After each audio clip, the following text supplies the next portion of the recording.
বাইরে উঠে দেখে বৃষ্টি হচ্ছে টিপ টিপ করে।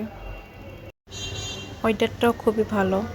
আজকে ফ্রাইডে বলে স্যারের আজকে স্কুল ছিল না, অফ ডে ছিল, সেজন্য আজকে আর বাইরে বেরোনো নেই। এর জন্য ওয়েদারটা আরো বেশি ভালো লাগতেছে। যদি বৃষ্টি বাইরে বেরোতে হতো তাহলে আর ওয়েদারটা এত ভালো লাগতো না। আজকে অফ ডে শুক্রবার, দেখি দুজনে কি করি আপনাদের সাথে শেয়ার করব। অনেকদিন হলো সকালে কি করি না আপনাদের সাথে শেয়ার করা হয় না, তাই ভাবলাম যে আজকে সকালে শেয়ার করি। তো বাইরে বৃষ্টি হচ্ছে তাই ভাবলাম আজকে দুজনে পরোটা করে খাই আর ডিম ভাজি করে। সারা সচরাচর শুক্রবারে একটু দেরি করে ওঠে, বাট আজকে খুব তাড়াতাড়ি উঠছে। উঠে ওই বলতেছে আজকে ডিম ভাজি করে দাও, আজকে ডিম ভাজি খাবো। সচরাচর ডিম পোস্টই খাই, কিন্তু ডিম ভাজিটা অনেক পছন্দ করে। ওকে দেওয়া হয় না খুব বেশি একটা ডিম ভাজি করে, আজকে ভাবলাম যে দিই। প্রথমে ওরটাই রেডি করতেছিলাম, ওকে প্রথমে পরোটা করে দিলাম, দিয়ে তারপরে হচ্ছে ডিম ভাজি করব। অফ ডে থাকলে সারা দেরি করে ওঠে, সারাকে খুব বেশি একটা খাওয়ানো হয় না সকাল টাইমে। আজকে দেখে উঠে নিজেই বলতে যে আমাকে নাস্তা করে দাও। এই তো ঝাল পেস্ট করে কুচি কুচি করে নিয়ে ডিম ফ্রাই করার জন্য ডিমটাকে ফাটিয়ে নিচ্ছি।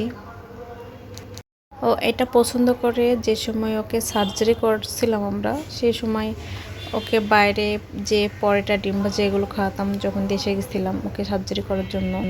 ওই থেকেই ছাড়া পরোটা ডিম ভাজি খুব বেশি লাইক করে। আর বৃষ্টি হচ্ছে তো বাইরে থেকে ওর জন্য একটা ডিম ভাজির স্মেল আসতেছে, তাই সারা বলতেছে স্মেলটা খুব ভালো লাগতেছে, তুমি আমাকে ডিম ভাজির, তাই আর কি ডিম ভাজি করতেছি। ভাবতেছি এবার থেকে কিছু কিছু ডেইলি ব্লগ শেয়ার করব আপনাদের সাথে। এতো ডিম ভাজি উল্টে পাল্টে নিচ্ছি, এটা দেখানোর কিছুই না, তারপরে ভাবলাম যে ভিডিওটা করি। মা মেয়েতে এসে কি করি তাই আর কি শেয়ার করতেছি। আপনাদের যদি আমার ভিডিওটি ভালো লাগে অবশ্যই সাবস্ক্রাইব করে রাখবেন। আর আমার চ্যানেলটা একটু ফিউজ হয়ে আছে, আপনারা সাপোর্ট করলে অবশ্যই চ্যানেলটা উঠে যাবে। চ্যানেলটা ফিউজ হয়ে আছে দেখে খুব বেশি একটা ভিডিও ছাড়তে মনে চায় না। তারপরে ভাবতেছি যে কিছু কিছু করে ভিডিও করবো এবার থেকে, যেহেতু চ্যানেলটাকে ফিউজ হয়ে আছে দেওয়া উচিত।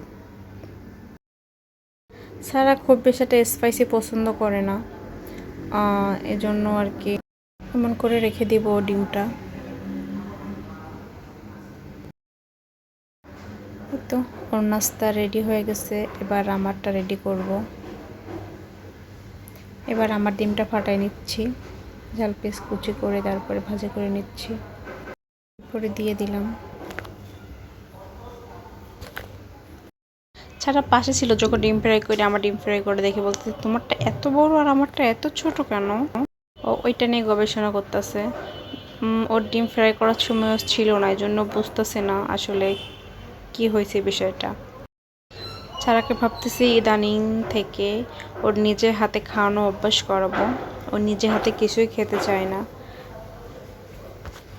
যেন ভাবতেছি কিছু কিছু ভিডিও করব যাতে ও একটু নিজে নিজে খাওয়া শিখে আর কি।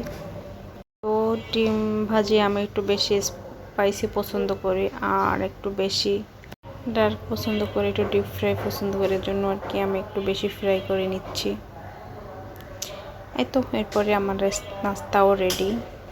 এবার আমি আর ছাড়া দুজনে নাস্তাটা করে নিব। কে আর চা বা অন্য কোনো কিছু তৈরি করিনি। ছাড়া একটু অ্যালার্জি লাগছে, এর জন্য আর কি দুধ দিয়ে কোনো কিছুই করা যাবে না। দুজনে এইভাবে যে আমরা নাস্তা করবো।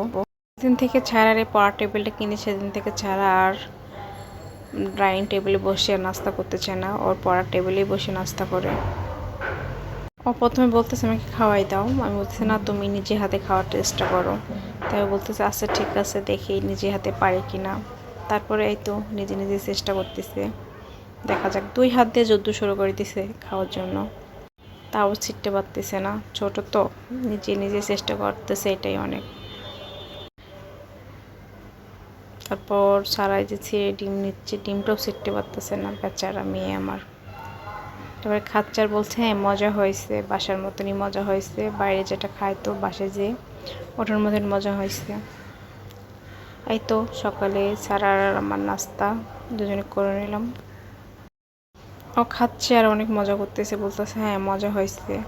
ও ডিম ভাজিটা অনেক বেশি পছন্দ করে আসলে।